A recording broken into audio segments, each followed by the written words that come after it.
eu recomendo seriamente que você veja esse vídeo aqui antes que ele seja derrubado. Os juros no Brasil não vão baixar tão cedo. E nesse vídeo eu vou te falar por que eu e muitos economistas mais conceituados que eu acreditam nisso. E entendendo isso, você vai ver que muita coisa vai começar a fazer sentido. Hoje a gente está aqui no Brasil com uma taxa de juros, ou taxa Selic, se você preferir, de 10,75%.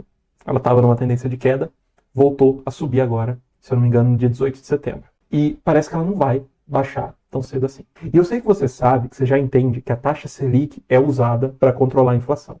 E parece que ela está conseguindo. Afinal de contas, 2 anos atrás a gente tinha uma inflação na casa dos 10%, e hoje ela está em torno de 5%, ali um pouquinho abaixo. Então por que essa taxa Selic não abaixa? Se ela já controlou a inflação, por que não abaixa? E pior, como que isso está afetando o seu bolso? Antes de falar sobre isso, deixa eu me apresentar rapidamente. Meu nome é Paulo Filho, eu sou educador financeiro, e nesse canal a gente fala de finanças para você ter uma vida mais tranquila com o seu dinheiro. E a resposta para a pergunta, galera, é muito simples. Os juros, eles não podem abaixar nesse momento, porque senão a inflação vai voltar a subir. Ah, doutor óbvio aqui, né? E por que isso vai acontecer? Porque hoje na economia tem muita coisa acontecendo, além da taxa de juros, que está pressionando a inflação para cima. Pensa na inflação como sendo um vazamento.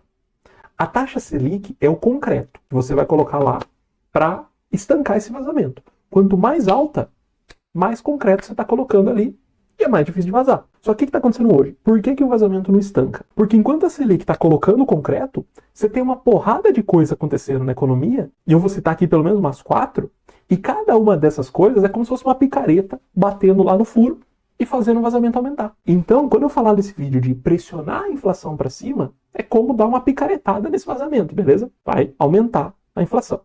Então, vamos falar aqui 4 coisas, indo, claro, da mais óbvia para menos óbvia. E o primeiro ponto é gastos públicos. Não tem como fugir desse ponto. Os gastos que o governo tem feito. E aí, o que aconteceria na sua casa se você gastasse mais do que você ganha? Pois é, ia dar problema, não ia? E para resolver, você tem 2 opções. Ou você passa a ganhar mais, ou você para de gastar. Não tem outra história. Ou você ganha mais, ou você para de gastar.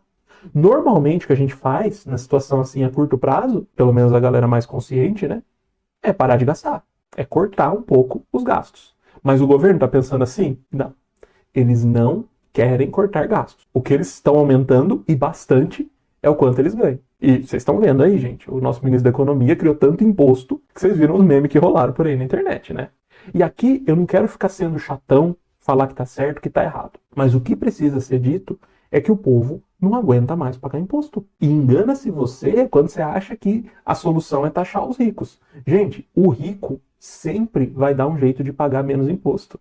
Simplesmente porque ele pode pagar gente para ficar pensando para ele nisso o dia inteiro. Quem é rico de verdade pode contratar os melhores contadores só para evitar que ele pague imposto. E ainda assim vai ficar barato para ele. Isso já virou até bordão de quem vende consultoria de investimento para rico aqui na internet. Ah, a gente faz você economizar imposto. Você já ouviu isso aqui no YouTube, tenho certeza. E os caras fazem mesmo. E aí, só para dar um exemplo, gente, imposto de renda foi algo que foi criado lá atrás para os ricos, tá? Só os ricos pagavam imposto de renda. Hoje, o pobre paga e o rico não, porque eles inventam um mecanismo para driblar isso. A situação ela não vai melhorar enquanto o governo não parar de gastar acima do que arrecada. E mais, enquanto eles não conseguirem convencer o mercado de que eles vão gastar menos do que arrecadam. Porque o Haddad tem falado aí que vai ficar dentro do teto orçamentário, o tal do arcabouço fiscal lá, né? O problema é que ninguém acredita nele. Então, enquanto tiver essa desconfiança, a inflação vai continuar sendo pressionada para cima, que é a história da picaretada no vazamento. E a taxa Selic vai ter que continuar alta. Ah, Paulo, mas onde tem que cortar? Cara, não é eu que tenho que falar isso. Graças a Deus, eu não sou ministro da Economia. E sério, eu não queria estar na cadeira do Haddad, não, porque ele tem um problemão na mão. Segundo motivo, pressiona a inflação um pouco para cima, é a renda fixa. Mas como assim a renda fixa? Bom, vamos lá. O que é pior do que gastar acima do que você ganha? É continuar gastando e passando no cartão de crédito. Pensa na seguinte situação. Vamos supor que eu dê para você um cartão de crédito especial. Ele é ilimitado e tudo que você gastar nele, você só vai pagar daqui a um ano. Poxa, à primeira vista, é algo sensacional, né? Nossa, eu vou comprar uma coisa hoje e só vou pagar daqui a um ano. Me dê, papai. Mas pensa bem. Se você está gastando tudo que você ganha e ainda está usando esse cartão, quando chegar daqui a um ano, você vai ter que pagar as coisas do mês E a fatura do cartão, que vai estar gigante, porque é a fatura dos últimos 12 meses que você comprou coisa. Meu amigo, se o brasileiro já se ferra com cartão normal, que você tem que pagar no próximo mês, imagina o desse que você vai jogar um ano para frente. Agora, o que pouca gente sabe é que o governo faz um negócio muito parecido. Você ouviu falar de dívida pública? Então, o governo ele arrecada um dinheiro que ele não tem, com a promessa de que ele vai te pagar com um pouquinho de juros ali no futuro. E realmente, ele sempre paga, tá, galera? Porque se ele não pagar, ninguém mais vai querer emprestar para ele, aí ele tá lascado. Agora, se você conhece um pouquinho de investimento, eu acho que você já ouviu falar numa coisa parecida, né? Um tal de tesouro direto. O que é tesouro direto, galera? É simplesmente eu emprestar o dinheiro para o governo, comprando uma cota do tesouro direto. Daqui a um tempo, ele vai me pagar por essa cota. IPCA mais 6, que nem tá tendo muito ultimamente, né? Ou taxa Selic. Então, quando você compra uma cota do Tesouro Selic, por exemplo, a dívida pública está aumentando. Claro que você não precisa se preocupar com isso, porque mesmo que você seja milionário, o montante que você empresta para o governo é irrisório, tá? No próprio site do governo, dá para você ver que a dívida pública do Brasil está na casa de 7,2 trilhões de reais. E como eu disse, o governo vai pagar, tá? Não tem risco dele não pagar. O problema que pressiona a inflação para cima é como que ele vai fazer para pagar. Quando ele não tem dinheiro e ele tem que pagar aquilo, ele vai recorrer a uma coisa que só o próprio governo pode fazer: imprimir dinheiro. Toda vez que você imprime dinheiro, ou pior, toda vez que você acha que o governo vai imprimir dinheiro, a inflação sobe. Porque vai ter mais dinheiro no mercado e as coisas vão ter que subir de valor para compensar esse dinheiro a mais que está lá no mercado. E como você já sabe, quando a inflação sobe, os juros não podem descer. Mas será que é só o Brasil que está complicado assim? E não, gente, não é. O mundo está passando por seríssimos problemas econômicos, seríssimos. Pensa comigo só o que aconteceu nos últimos 4 anos. Só nos últimos 4 anos, hein? Primeiro, 2020, aquela crise, todo mundo sabe muito bem, né? E eu não quero aqui ressuscitar a polêmica do fique em casa, não fique em casa, até porque eu acredito que a vida humana é mais importante que a economia, mas era óbvio que uma hora a conta ia chegar.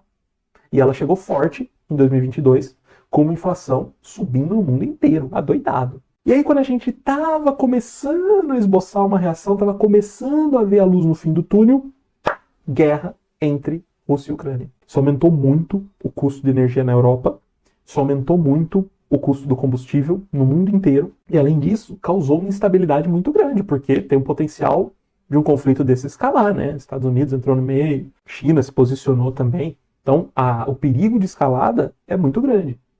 E essa questão ainda não está resolvida não, gente. A mídia parou de noticiar tem tempo aí, né? Mas o conflito ainda está rolando. Ainda tem um perigo grande ali. Para aumentar ainda mais esse potencial de risco, guerra de novo no Oriente Médio. Além de subir o preço do combustível, de novo, isso abre margem para você ter um conflito em escala global. E pior, envolvendo várias potências nucleares. E o que isso tudo tem a ver com a economia? Tudo, né, galera? Se eu tenho um cenário nebuloso pela frente, eu vou ficar com o pé atrás. Por exemplo, eu sou um país que vende comida para o mundo todo. Se a gente tem uma guerra, opa, eu vou segurar um pouco mais de comida para mim. Porque vai que, né? E aí o que começa a acontecer com todos os produtos, dei o exemplo da comida, mas todos os produtos seguem essa mesma lógica, escassez. Você vai reduzir a oferta desses produtos. Quando você reduz a oferta e a demanda continua mesmo, porque a galera continua comendo, o preço desse produto vai subir. E quando o preço desse produto sobe, adivinha o que acontece? Inflação.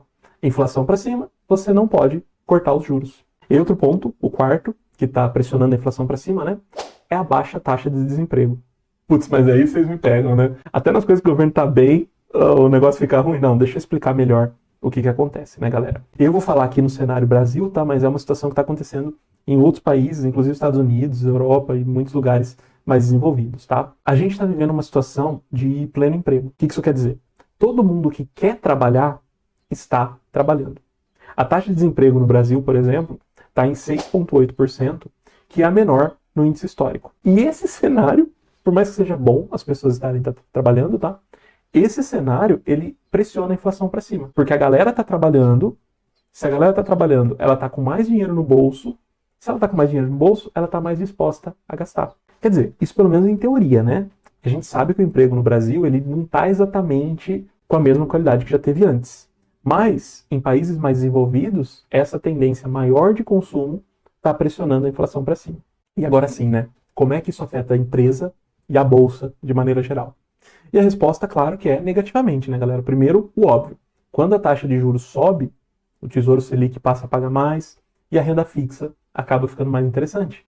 Aí, o que é melhor? Eu ganhar 11% aqui, seguro, coberto pela FGC, quem vai me pagar é o governo, ou eu arriscar esse dinheiro no mercado para ganhar os mesmos 11%, ou às vezes até menos. Se o prêmio é o mesmo, é loucura se optar pelo investimento menos seguro, galera. Aí, isso é relativamente fácil de ver, né?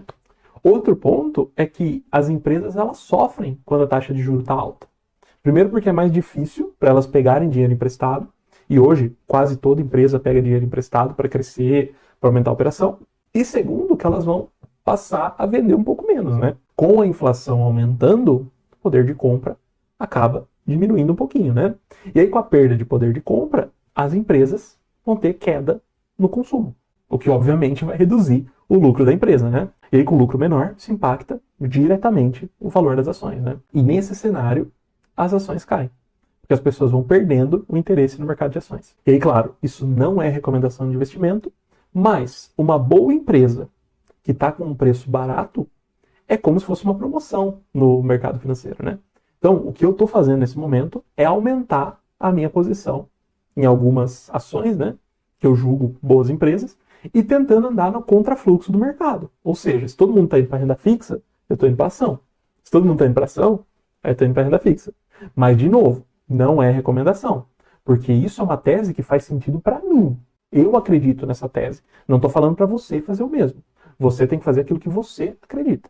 E tem outro detalhe aqui. Talvez, quando você estiver vendo esse vídeo, o mercado já mudou.